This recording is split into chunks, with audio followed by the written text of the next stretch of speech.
Welcome students again in my YouTube channel Economic Amazon.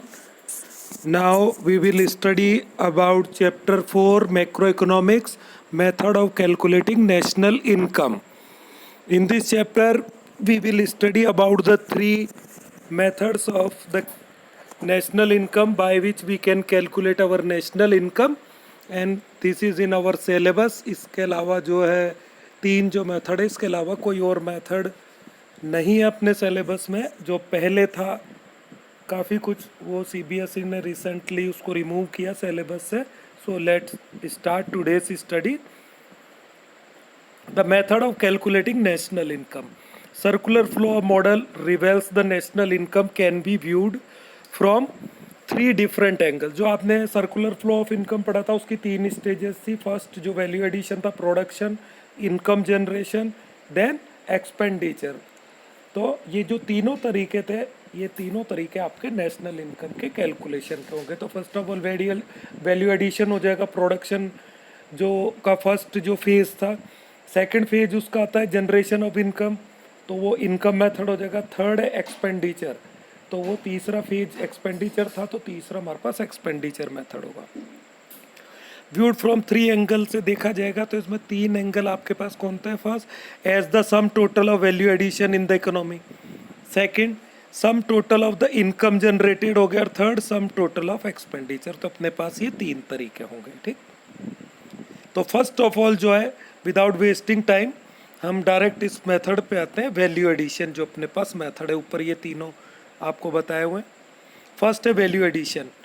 ठीक. Value added method. Value added method measure the national income in terms of value addition by each producing enterprise in the economy during an accounting year. मतलब पूरे देश में जो भी producing unit है उन सबके जो गुड्स और सर्विसेज प्रोड्यूस होती है उसमें जो वैल्यू एडिशन होता है वो आपको जोड़ लेना है, तो आपकी वो नेशनल इनकम आ जाएगा. अब इसमें आपको सिर्फ फाइनल गुड्स को जोड़ना है, इंटरमीडिएट गुड्स को नहीं जोड़ना है. जो इंटरमीडिएट गुड्स होती हैं वो नेक्स्ट अकाउंटिंग ईयर में जब फाइनल गुड में कन्वर्ट हो जाती हैं तो उनको नेक्स्ट ईयर जोड़ा जाता है. ऐसा नहीं है उनको नहीं जोड़ा जाएगा कभी भी. इस ईयर अकाउंटिंग ईयर में जो इंटरमीडिएट गुड्स हैं अभी वो अगले साल के लिए फाइनल गुड बन जाएंगी, तो उनको नेक्स्ट ईयर में जोड़ेंगे. तो पर्टिकुलर एक अकाउंटिंग ईयर की बात है, इसलिए अकाउंटिंग ईयर पे आपको एम्फासिस में थोड़ा जोर दे रहा हूँ. Yes, this is known as the industrial origin method. इसको आप इंडस्ट्रियल ओरिजिन मेथड भी बोलते हैं और नेट आउटपुट मेथड के नाम से भी जानते हैं. याद रखिएगा, value addition method, industrial origin method and net output method. Estimation of the contribution of all producing enterprise to production in the domestic territory of a country during the year is equal to the market value of GDP. जो भी contribution होता है production में domestic territory में of the country during उस year में, वो उसकी मार्केट वैल्यू मतलब जीडीपी के बराबर हो जाता है. Called GDP MP. उसको आप मार्केट प्राइस का जीडीपी बोलते हो क्योंकि उसमें टैक्स वगैरह और सब्सिडी इंक्लूड होता है. ठीक. अब ये क्या होता है, it is adjust to find out NNPFC. जब आप जीडीपी एमपी निकाल लेते हैं तो उसके बाद एडजस्टमेंट करके आपको एनएनपीएफसी पे जाना है. ये डायरेक्टली मैंने लास्ट चैप्टर में बताया था. देखो, ग्रोथ से नेट पे जाना है तो डेप्रिसिएशन माइनस करेंगे और मार्केट प्राइस से फैक्टर कॉस्ट पे आना है तो क्या माइनस करेंगे, नेट इनडायरेक्ट टैक्स माइनस होगा कि जुड़ेगा. क्या होगा, मार्केट से जब फैक्टर पे आते हैं तो नेट इनडायरेक्ट टैक्स माइनस करना है और ग्रोथ से नेशनल जो नेट पे आते हैं तो डेप्रिसिएशन माइनस करना है. इसका मतलब जो तीनों मेथड है नेशनल इनकम कैलकुलेशन करने के, उसमें पहले आप जीडीपी एमपी निकालेंगे. ठीक. अगर वो जीडीपी एमपी आता है तो फिर उसमें से दो चीज़ें माइनस करनी है, डेप्रिसिएशन और नेट इनडायरेक्ट टैक्स, तो आपके पास एनएनपीएफसी आ जाता है. ठीक. तीसरी चीज़ बचती है डोमेस्टिक से नेशनल में जाने के लिए बीच में जो है, इसके लिए आपको नेट फैक्टर इनकम को ऐड करना होता है. तीन चीज़ें ये पहले बताएंगे. तो वैल्यू एडिशन जो मेथड है इसका फर्स्ट जो अपने पास इक्वेशन आता है वो ये है, value added is equal to value of output minus intermediate consumption. ठीक. जो टोटल जो वैल्यू है आउटपुट का उसमें से आप इंटरमीडिएट को क्योंकि नहीं जोड़ते तो उसको माइनस कर दो, क्योंकि इंटरमीडिएट गुड्स है वो अभी प्रोडक्शन के बाउंड्री लाइन में, वो नेक्स्ट अकाउंटिंग ईयर में जब जाके बिकेंगी तो उसको उस ईयर में ऐड कर लिया जाएगा. ठीक.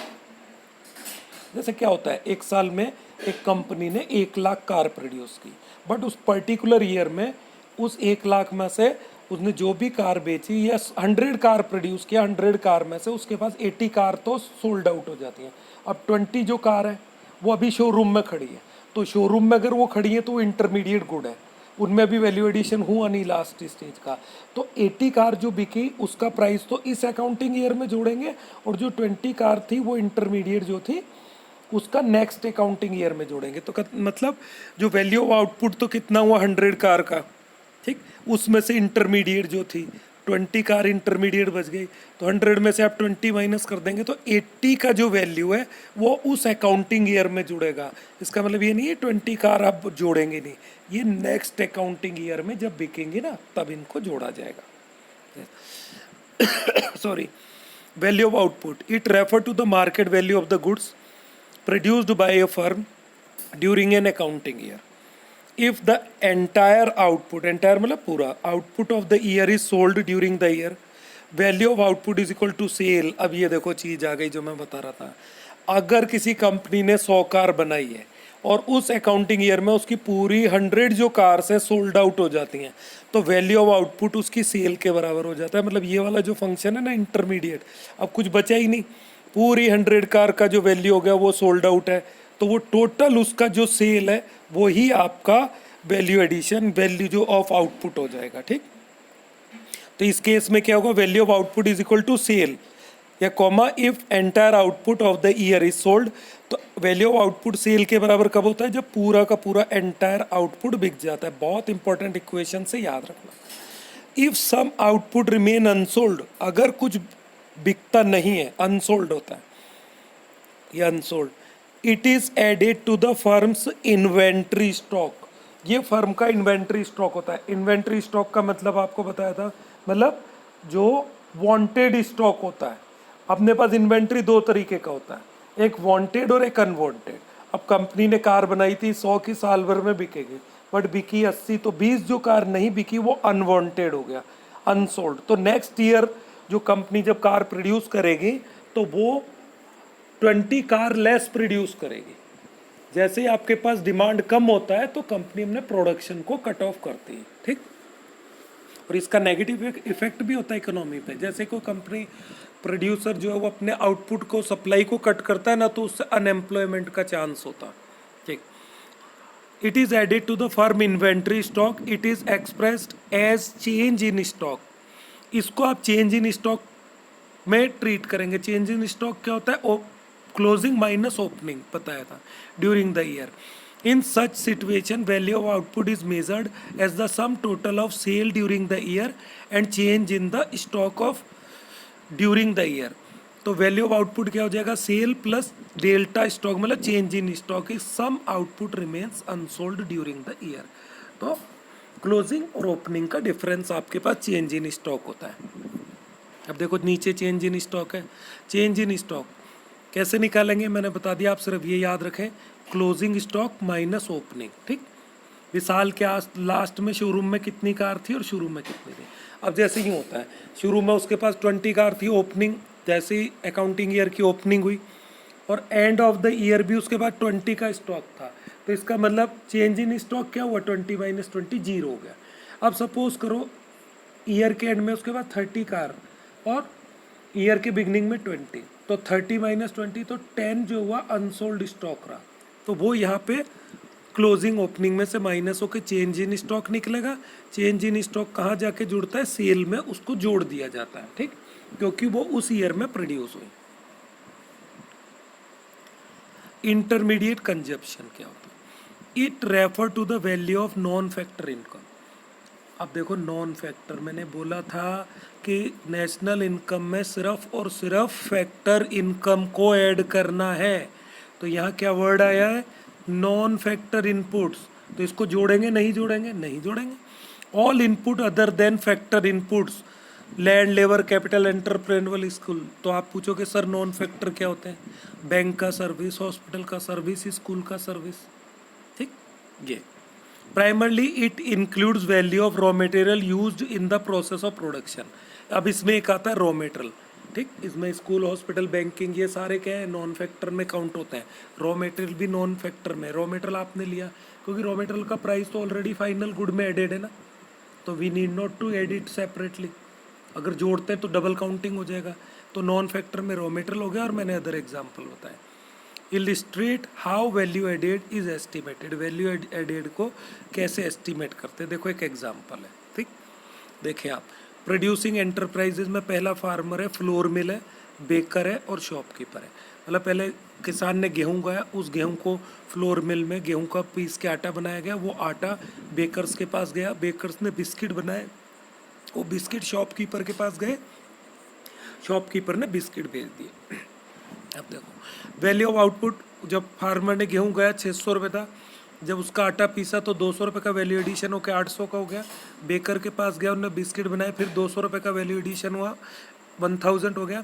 फिर शॉपकीपर ने उसको प्रॉफिट लेके कमाया, तो लास्ट में 1200 200 का और वैल्यू एडिशन हो गया। ठीक, टोटल अगर आप इनको जोड़ते हैं तो कितना होता है, 3600 हो जाता है। ठीक, इधर आता है cost of intermediate good. Intermediate good का जो कॉस्ट आया बीच में 200 रुपये फार्मर के लिए इंटरमीडिएट था, मतलब उसने जब 600 रुपये का गेहूँ उगाया तो 200 रुपये का खाद बीज वगैरह लगाया।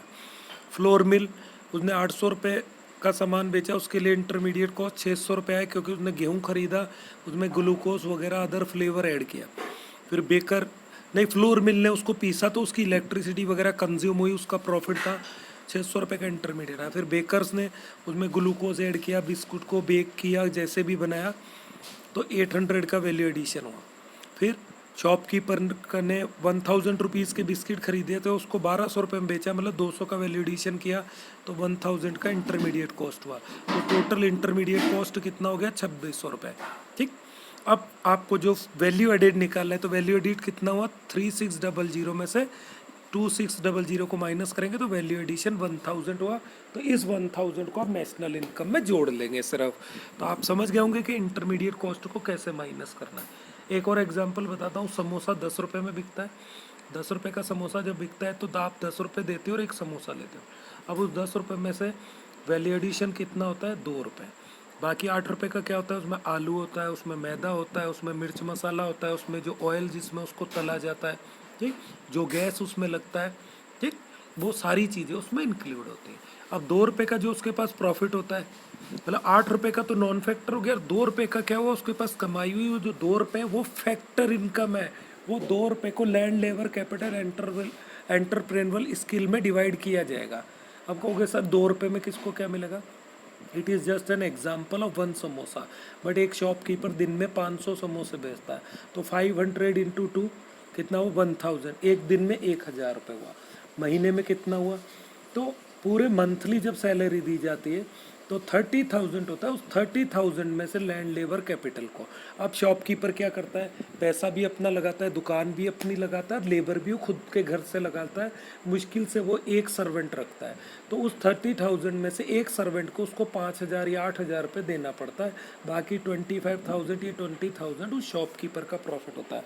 तो शॉपकीपर अपने प्रॉफिट में किस किस चीज़ों को इंक्लूड कर लेता है, जो छोटे शॉपकीपर है, land, labour, capital, entrepreneurial skill.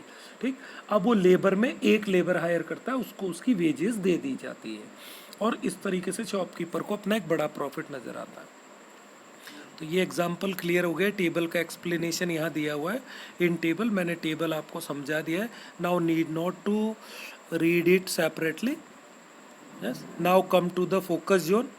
GDP MP जो आपके पास है, इसको देखते हैं। जीडीपी जो एमपी निकलेगा, मतलब gross domestic product market price, मतलब इसमें डेप्रिसिएशन इंक्लूड है, और नेट इनडायरेक्ट टैक्स। तो gross value added by all producing enterprises within the domestic territory of a country, ठीक, during the period of year, is equal to market value of final goods and services produce in the economy during the period of year. तो ये GDP है। तो इसमें से जब आप depreciation, net indirect tax minus करेंगे और net factor income from abroad जोड़ेंगे तो नेशनल इनकम हो जाएगा आपके पास। अब एक चीज़ मैं यहाँ बता दूँ, पूरे कंट्री में जब नेशनल इनकम को कैलकुलेट करते हैं तो हमारे पूरे इकोनॉमी को 3 सेक्टर में डिवाइड किया जाता है, प्राइमरी, सेकेंडरी और टर्सरी सेक्टर है। तो अपने पास जो 3 सेक्टर हैं, इन तीनों सेक्टर का वैल्यू एडिशन आपको जोड़ना पड़ेगा, ठीक, क्योंकि आप फार्मर ने गेहूँ उगाया, फिर इंडस्ट्री में गया, फिर डिस्ट्रीब्यूशन हुआ, उसमें सारी तीनों सेक्टर शामिल हो जाते हैं। तो नीचे देखते हैं क्या लिखा हुआ है, having estimated GDP MP we find out NNPFC. तो जीडीपी एमपी से आप क्या फाइंड करेंगे, एनएनपीएफसी। क्या करना है, फिर रिपीट कर देता हूँ, जीडीपी एमपी से एनएनपीएफसी के लिए पहले आप डेप्रीसिएशन माइनस करेंगे, फिर नेट इनडायरेक्ट टैक्स माइनस करेंगे और लास्ट में net factor income from abroad जोड़ेंगे। ठीक, डेप्रीसिएशन माइनस करना है, नेट इनडायरेक्ट टैक्स माइनस करना है, net factor income from abroad को ऐड करना है, अगर आप जीडीपी को एनएनपीएफसी मतलब नेशनल इनकम में कन्वर्ट करना चाहते हैं। देखो यहाँ इसको एक इक्वेशन के फॉर्म में लिखा हुआ है, जीडीपी एमपी है, ठीक, जो मैंने बोला पहले डेप्रीसिएशन माइनस किया तो एनडीपी एमपी हुआ, फिर नेट इनडायरेक्ट टैक्स माइनस किया तो एनडीपीएफसी हुआ, और फिर इसमें net factor income from abroad जोड़ा तो ये आ गया आपके नेशनल इनकम। ठीक, अब इसका एक फ्लो चार्ट भी देख लेते हैं। देखो फ्लो चार्ट है, फ्लो चार्ट आप बिल्कुल बना के देखें और इससे आपको पूरा जो मेथड है कैलकुलेशन का पूरा ये लर्न हो जाएगा, लर्न बाय हार्ट हो जाएगा। देखें आप ध्यान से देखें इसको। देखो जो फर्स्ट अपने पास आता है वैल्यू एडिशन। अब वैल्यू एडिशन क्या होता है, gross value added by the producing enterprises in primary sector, secondary sector, tertiary sector. यहाँ पे आप एक वर्ड देखेंगे ग्रोस तीनों जगह आया, ग्रोस ग्रोस, इसका मतलब तीनों का ग्रोस लिया है तो इसका मतलब डेप्रीशिएशन इंक्लूड हो गया तो आपको बाद में माइनस करना पड़ेगा। अब सपोज करो यहाँ पे नेट वैल्यू एडिशन अगर आप तीनों का ऐड कर लें, या क्वेश्चन में नेट वैल्यू एडिशन दे रखा हो प्राइमरी सेकेंडरी टर्शरी का, तो फिर आप बाद में डेप्रीशिएशन को माइनस नहीं करेंगे, याद रखना। अगर यहाँ ग्रोस वैल्यू एडिशन आपने ऐड किया है तो ही लास्ट में जाके आप डेप्रीशिएशन माइनस करेंगे। अगर स्टार्टिंग में net value addition is given then no need to subtract the depreciation separately. ठीक, तो यहाँ आपके पास क्या हुआ, तीनों 1 2 3 को ऐड किया। जैसे आपने 1 2 3 ऐड किया तो आपके पास क्या आता है, जीडीपी एमपी आ गया आपके पास। जीडीपी एमपी में से अब आपको दो चीज़ें माइनस करनी है, एक चीज़ जोड़नी है। ठीक, तो पहला डेप्रीशिएशन आप माइनस करेंगे तो क्या हो गया 1 2 3 प्लस और -4, फिर नेट इनडायरेक्ट टैक्स नंबर 5 ये भी माइनस हो जाएगा तो क्या हुआ 1 + 2 + 3 -4 -5, तो आपके पास क्या आ गया एनडीपीएफसी। ठीक, अब आपको सिर्फ net factor income from abroad add करना है नंबर 6, तो आपके पास ये नेशनल इनकम आ गया। तो फॉर्मूला क्या बना 1 + 2 + 3 -4 -5 और +6। ठीक, ये आपके पास फ्लो चार्ट है। तो आपके पास लास्ट में नेशनल इनकम आता है, इसको भूलना नहीं, याद करना है। अब इसमें एक बॉक्स यहाँ दिया हुआ है, ये जो है gross value added by all the producing enterprise within the domestic territory of a country during the period of accounting year. अब सपोज करो क्वेश्चन में आपको तीनों सेपरेट नहीं दिए गए, डायरेक्टली ये बॉक्स दे दिया B gross value added by all producing enterprises within the domestic territory of the country, तो आपको ये तीन भी नहीं जोड़ने, डायरेक्ट आप यहाँ से आ जाएंगे। इसमें से आप डेप्रीशिएशन माइनस करेंगे, फिर आप उसमें से नेट इनडायरेक्ट टैक्स माइनस करेंगे, फिर आप उसमें net factor income from abroad जोड़ देंगे। ठीक, पर ये ज़्यादातर जनरल क्वेश्चन में ये डायरेक्ट बॉक्स नहीं दिया जाता, थोड़ी सी मेहनत वो करवाएगा आपसे। तो ये तीनों सेपरेट देगा, तीनों सेपरेट देता है तो तीनों को ऐड कर दें, अगर वो सिंगल देता है तो फिर ये तीनों गायब हो जाएंगे। ठीक, आप इसको अच्छे से देखें, लर्न करके आप इसको रफ कॉपी में बनाएं 2-3 बार। जब ये आपको लर्न हो जाएगा अच्छी तरीके से, फिर आप इसके क्वेश्चन की प्रैक्टिस करेंगे। अब आता है प्रिकॉशन रिगार्डिंग वैल्यू एडिशन। जब आप वैल्यू एडिशन करते हैं ना, चलो पहले उसका एक नोट है, ये मैं पढ़ देता हूँ, मैं भूल गया था, ऊपर नोट दिया हुआ। Yes, it is standard practice to classify different producing unit as the primary secondary tertiary sector of the economy. While primary sector is dominated by agriculture, secondary service जो है ये प्रोड्यूसिंग इंडस्ट्री सेक्टर आता है, tertiary sector को service sector बोला जाता है। आपने अपनी प्रीवियस क्लासेज 9th-10th में कहीं ना कहीं जरूर पढ़ा होगा। अब आता है प्रिकॉशन, क्या आपको सावधानियां बरतनी है while you are calculating national income by value addition method, इसको भी देखना बहुत ज़रूरी है। इस पर सेपरेटली क्वेश्चन भी आ जाता है बोर्ड में। फर्स्ट है value of the sale and purchase of second hand goods. मैंने पहले ही बताया था, जो सेकेंड हैंड गुड्स है, अगर उस अकाउंटिंग ईयर में सेकेंड हैंड गुड बिका है कोई, उसकी सेलिंग हुई है, तो उसकी प्राइस को आप नेशनल इनकम में नहीं जोड़ेंगे, क्योंकि उसकी प्राइस ऑलरेडी प्रीवियस ईयर जब वो फर्स्ट हैंड बिकी थी शोरूम से, वहाँ इंक्लूड था। सेकंड टाइम में नहीं जुड़ेगा।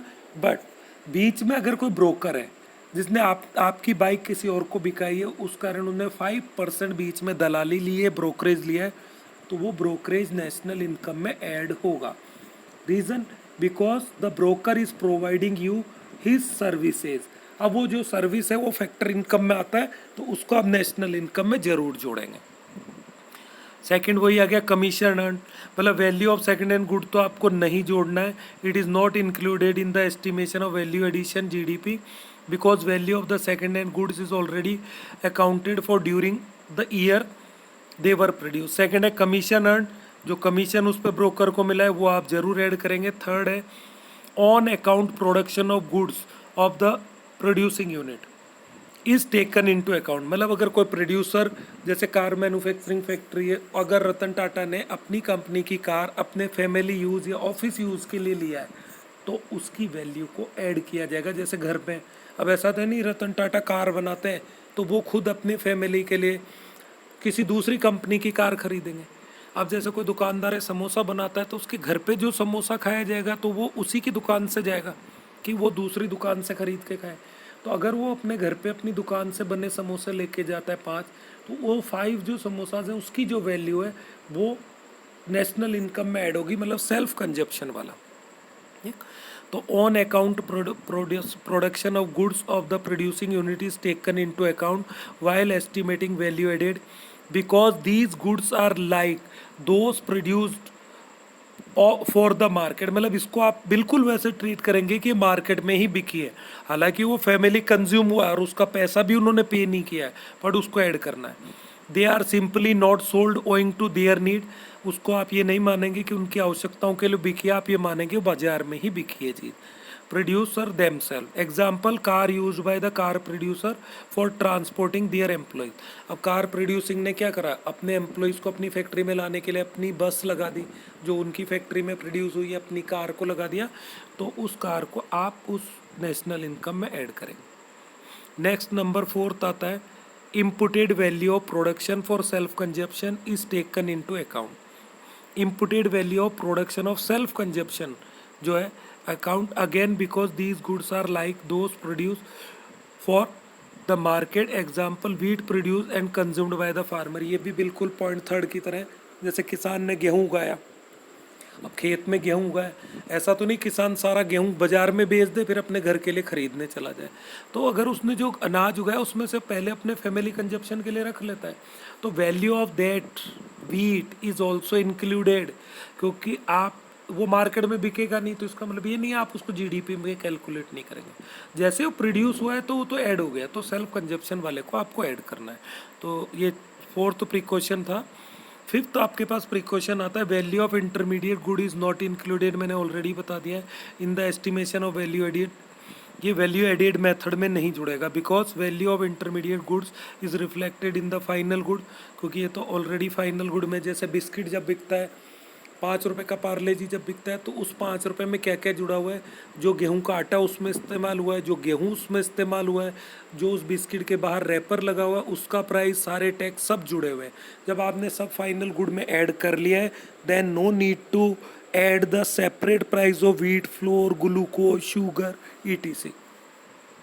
नंबर 6 है imputed rent on owned occupied house is to be taken into account. ये मैंने पहले बताया था कि अगर कोई फैक्ट्री मालिक ने अपनी खुद की ज़मीन पे फैक्ट्री बनाई है तो भी उस ज़मीन का किराया सेपरेटली ऐड होता है, वो रेंट हो गया ना। कैपिटल लगाया तो उसका इंटरेस्ट होगा, एंटरप्रेन्योरल स्किल अगर उसने अपना दिमाग लगाया तो भी उसका प्रॉफिट उसके पास जाएगा, because all house have rental value. हमने सभी को रेंटर वैल्यू माना है। मानो कोई शॉपकीपर है, उसने क्या करा, अपने मकान के बाहर एक दुकान बनवाई और उसी में चलाने लगा, उसको किराया नहीं देना पड़ेगा। But economics while calculating national income then we include the rent of the shop in national income.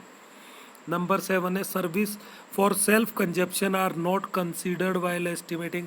अगर सेल्फ कंजप्शन के लिए कुछ सर्विसेज की गई हैं, जैसे घर पे मम्मी खाना बनाती है, तो मम्मी भी काम तो करती है, बट मम्मी को उसके बदले में पैसा मिलता है क्या खाना बनाने का, सफाई करने का? नहीं। क्यों? क्योंकि वो सेल्फ कंजप्शन के लिए किया गया काम है, तो ऐसी चीज़ों को आप नेशनल इनकम में नहीं जुड़ेंगे। ठीक, simply because it is difficult to estimate their market value, क्योंकि ऐसी चीज़ों की मार्केट वैल्यू को कैलकुलेट करना बड़ा मुश्किल होता है, तो हम इसको नेशनल इनकम में कैलकुलेट नहीं करते हैं। यह एग्जांपल आ गया सर्विस ऑफ हाउसवाइफ। ऐसे सेल्फ कंजप्शन के लिए और भी कई सारे एग्जांपल हो सकते हैं। अब problem of double counting and the way to avoid it. आप जो डबल काउंटिंग का जो मिस्टेक हो जाता है कई बार, उसको कैसे अवॉइड करेंगे। While estimating national income as the market value of final good produced in the economy, one is likely to encounter the problem of double counting. मतलब इसमें डबल काउंटिंग के चांस होते हैं। जब आप मार्केट वैल्यू निकालते हैं ना सारी गुड्स और सर्विसेज का final value, chance the problem arises when the value of certain goods is counted more than once. ये कब आती है प्रॉब्लम, जब आप एक ही चीज़ की प्राइस को दो बार जोड़ लें। This happen when we fail to draw the distinction between final good and intermediate good. और ऐसी गलती कब होगी, जब आप पहचान ही नहीं पाए भी कौन सी गुड फाइनल है और कौन सी इंटरमीडिएट गुड है। ठीक? ये पहले हमने पढ़ा था लास्ट चैप्टर में कि फाइनल गुड क्या है और इंटरमीडिएट गुड क्या है। एंड यूज वाली बात थी, it depends on their end use. जैसे milk purchase by household वो फाइनल गुड है, बट मिल्क परचेज बाय एक रेस्टोरेंट जो है उसने खरीदा है तो उसके लिए इंटरमीडिएट गुड है, क्योंकि वो चाय बना के बेचेगा, पैसा कमाएगा। घर पे आप दूध लाओगे, चाय बनाओगे तो आप खुद पियोगे, सेल्फ कंजप्शन हो गया। As far as individual entrepreneur is considered, it sell its goods as final good and treats its sale as final sale। अब जैसे एक इंडिविजुअल एंटरप्रेन्योर है तो अपनी चीज़ों को बेचता है, पैसा कमाता है, but it is for the student of economics to classify sale of different entrepreneur as final good and intermediate good. तो आपको एज ए इकोनॉमिक स्टूडेंट होने के नाते इस चीज़ को डिफ्रेंशिएट करना पड़ेगा। ठीक? Entrepreneur as final good and intermediate good depending on their end use. ये तो पहले भी पढ़ा था कि वो फाइनल गुड है ये इंटरमीडिएट गुड है, किस बात पे डिपेंड करता है, उनके एंड यूज पे। जैसे भी मैंने मिल्क बताया, हाउस होल्ड ने खरीदा है तो फाइनल गुड, और रेस्टोरेंट या टी मेकर ने खरीदा है तो वो इंटरमीडिएट गुड हो गया। तो इसमें जो फर्स्ट आता है अपने पास, suppose a farmer produce 1 ton of wheat and sell for 400 in the market to a flour mill. उनने गेहूँ उगाया, जो भी गेहूँ उगाया फार्मर ने 1 ton, अब उसको 400 रुपये में फ्लोर मिल वाले को बेच दिया। As far as the farmer is concern the sale of wheat is a final sale. अब हमने मान लिया फाइनल सेल है 400 रुपये। If it does not have to incur any expenditure on the cultivation of wheat. भी 400 रुपये तो तब प्राइस हुई कि उसने कोई खेती में खर्चा ही नहीं किया, पर अ फार्मर नीड सीड्स। ठीक? उसको क्या चाहिए, सीड चाहिए, फर्टिलाइजर चाहिए, इंसेक्टिसाइड, पेस्टिसाइड, कई तरीके की एग्रीकल्चर जो दवाइयाँ आती हैं, इंसेक्टिसाइड, पेस्टिसाइड, वो चाहिए। तो उस 400 रुपये में उसका वो सारी चीज़ें कवर होगी। तो 400 is not a total profit of a farmer. उसमें जो उसने बीच में खर्चा किया वो भी इसमें निकलेगा। ठीक? ₹400 become the value of his contribution to GDP. तो ये उसका कॉन्ट्रीब्यूशन था जीडीपी में, value added by him. The purchase of wheat by the flour mill is intermediate good. अब उनने जो फ्लोर मिल वाले ने खरीदा है 400 रुपये का गेहूँ, वो उसके लिए इंटरमीडिएट गुड है, क्योंकि वो उसका आटा पीस के बेचेगा। It convert wheat into flour and sell 600। अब उसने वो 400 रुपये के गेहूँ का आटा पीसा और उसको 600 रुपये में बेचा, तो वैल्यू एडिशन कितना हुआ, 200 रुपीज़ का। ठीक? The flour mill treat the flour as a final good. अब मानो उसने उसको फाइनल गुड ट्रीट कर लिया कि बिक गई, बट अब इस आटे को आगे जाके कौन खरीदेगा, बेकर बिस्किट बनाने वाला। But the baker use it as the intermediate good. अब वो फ्लोर मिल वाले के लिए तो फाइनल गुड हो गया, बट उसने बेकरी वाले को बेचा तो बेकरी वाले के लिए फिर वो फ्लोर जो था व्हीट फ्लोर इंटरमीडिएट गुड हो गया। एज मैन्युफैक्चर वो ब्रेड बनाएगा, बिस्किट बनाए, sell the bread to the shopkeeper. उसने 800 रुपीज़ का उस व्हीट फ्लोर से ब्रेड बनाया और 800 रुपये में बेच दिया, तो 600 से 800 में आए, तो वैल्यू एडिशन कितना हुआ, 200 रुपीज़ का। For the baker the bread is final good. अब बेकर के लिए ब्रेड फाइनल गुड हो गया, बट अब इस ब्रेड को कौन खरीदेगा, शॉपकीपर। दुकानों पे मिलता है ब्रेड, आप डायरेक्ट बेकरी तो जाते नहीं हो, but for the shopkeeper it is intermediate good. The shopkeeper sell the entire stock of the bread. Final consumer को 900 रुपये में बेचा, तो लास्ट खरीदा 800 में था, बेचा 900 में, तो वैल्यू एडिशन कितना हुआ 100 रुपीज़ का। तो इस तरीके से फाइनल गुड। अब आपने लास्ट में 900 रुपीज़ को अगर ऐड कर लिया है, लास्ट का फाइनल यूज़र के पास पहुंचा 900 रुपये का ब्रेड बिका। अब उस 900 रुपये में उस फार्मर के 400 रुपीज़ भी इंक्लूडेड है, व्हीट फ्लोर वाले के 600 भी इंक्लूडेड है, जो बेकरी था उसके 800 भी इंक्लूडेड है। तो जब आपने 900 जोड़ लिया तो no need to add the separate price of 400 800। तो समझना ये था कि 900 इज़ द फाइनल आउटपुट। इसमें क्या जुड़ा हुआ है 400 600 सब इसमें ऐड है, ठीक। तो अब ये लास्ट में जाके क्या होगा 900, आपने सबको जोड़ा 400 600 800 9, तो आपके पास 2700 आ गया, ठीक। अब कितना टाइम्स हो गया, but the fact of the matter is that only final goods are to be included and the example market में आपको 900 जोड़ना था, हमने 2700 रुपये जोड़ लिया, 3 गुना, तो डबल काउंटिंग हो गया ना। Market value of the bread, market value क्या थी ब्रेड की 900 रुपये, पर आप जब सबको सेपरेट जोड़ रहे हो तो आपके पास 2700 रुपये आ जाता है। This is the real problem of double triple counting. तो आपने जब फाइनल गुड को जोड़ लिया है तो no need to add the intermediate good, सिर्फ फाइनल पे जाए। आई होप कि आप समझ गए होंगे। Two way to avoid it, इसको और कवर करते हैं कि टू वेज जो हैं हाउ कैन वी अवॉइड, कैसे अवॉइड करेंगे।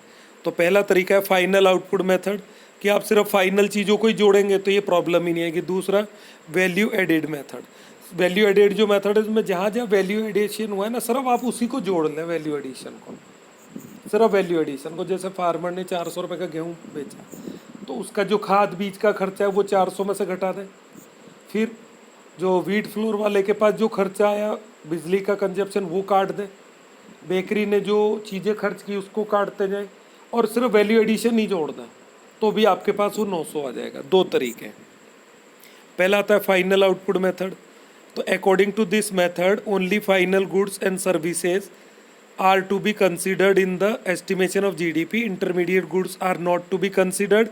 We know final goods are those goods which have crossed the boundary line of the production and which are ready for the use by their final consumer. तो इस method से क्या होगा, आपको direct 900 रुपये ही जोड़ना है। अब आपने लास्ट 900 जोड़ लिए तो डबल काउंटिंग की प्रॉब्लम जो है ईजिली आप अवॉइड कर देंगे। ये एग्जाम्पल ऊपर पड़ा हुआ है। दूसरा है वैल्यू एडिशन मेथड, ये आप समझ लें, ठीक, क्योंकि इसके बारे में भी अपन ने ज़्यादा पढ़ा नहीं। According to this method sum total of the value added by the producing unit within the domestic territory of the country is to be considered in the estimation of GDP.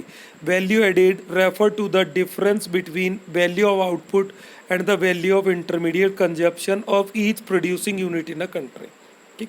अब इसमें आपको क्या करना है, पहले farmer ने तो 400 का वैल्यू एडिशन किया, फिर व्हीट फ्लोर वाले का 200 जोड़ना है, फिर बेकरी वाले का 200 जोड़ना है, और लास्ट में 100 रुपीज़ शॉपकीपर का। अब इन तीनों को जोड़ेंगे, क्या है 900। यहाँ भी 900 था, तो देखो दोनों से एक ही आया। या तो आप फाइनल गुड्स का प्राइस जोड़ लें, या फिर आप 900 रुपीज़ वैल्यू एडिशन निकालेंगे तो भी 900 आएगा। आप आई होप कि आप समझ गए होंगे ऊपर वाला एग्जाम्पल। अब लास्ट जो इस चैप्टर का इस मेथड का एक क्वेश्चन जरूर यहाँ करेंगे हम, प्रैक्टिस के लिए एग्जाम्पल है। देखो यहाँ क्वेश्चन दिया हुआ है, on the basis of the following data about a economy which consists of two firm, दो फर्म है।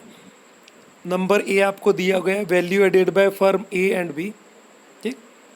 दूसरा ग्रोस, ये निकालना है आपको, और gross value added by A और ग्रोस डोमेस्टिक प्रोडक्ट निकालना है। तो आपको क्या चीज़ें दी गई हैं, sale by firm A, firm A की total sale 100 lakh, purchase from firm B, उसने फर्म बी से माल खरीदा 40 लाख का, purchase from firm A by firm B, और फर्म बी ने ए से खरीदा 60 लाख का। तीन चीज़ें। फिर सेल बाय फर्म बी दे रखा है, closing stock of firm A दे रखा है, closing stock of firm B, opening stock of firm A, opening stock of firm B, indirect tax paid by both firm, ठीक। अब आपको निकालना क्या था, देखें a value added by firm A और फर्म बी, ठीक, पहले इन दोनों का वैल्यू एडिशन निकालेंगे, फिर ग्रोस वैल्यू एडेड निकालेंगे। चलते हैं, स्टार्ट करते हैं। देखो पहला solution, value added by firm है। क्या क्या चीज़ें वैल्यू एडिशन में हुई थी? पहला तो उसने जो टोटल सेल किया और जो परचेज किया, मतलब इंटरमीडिएट गुड होंगी ना, रॉ मटेरियल खरीदा, उसको तो माइनस करना है। Change in stock opening closing करके निकालेंगे और जोड़ देंगे। ठीक, तो पहला 100 लाख उसकी टोटल सेल थी, ऊपर आया था।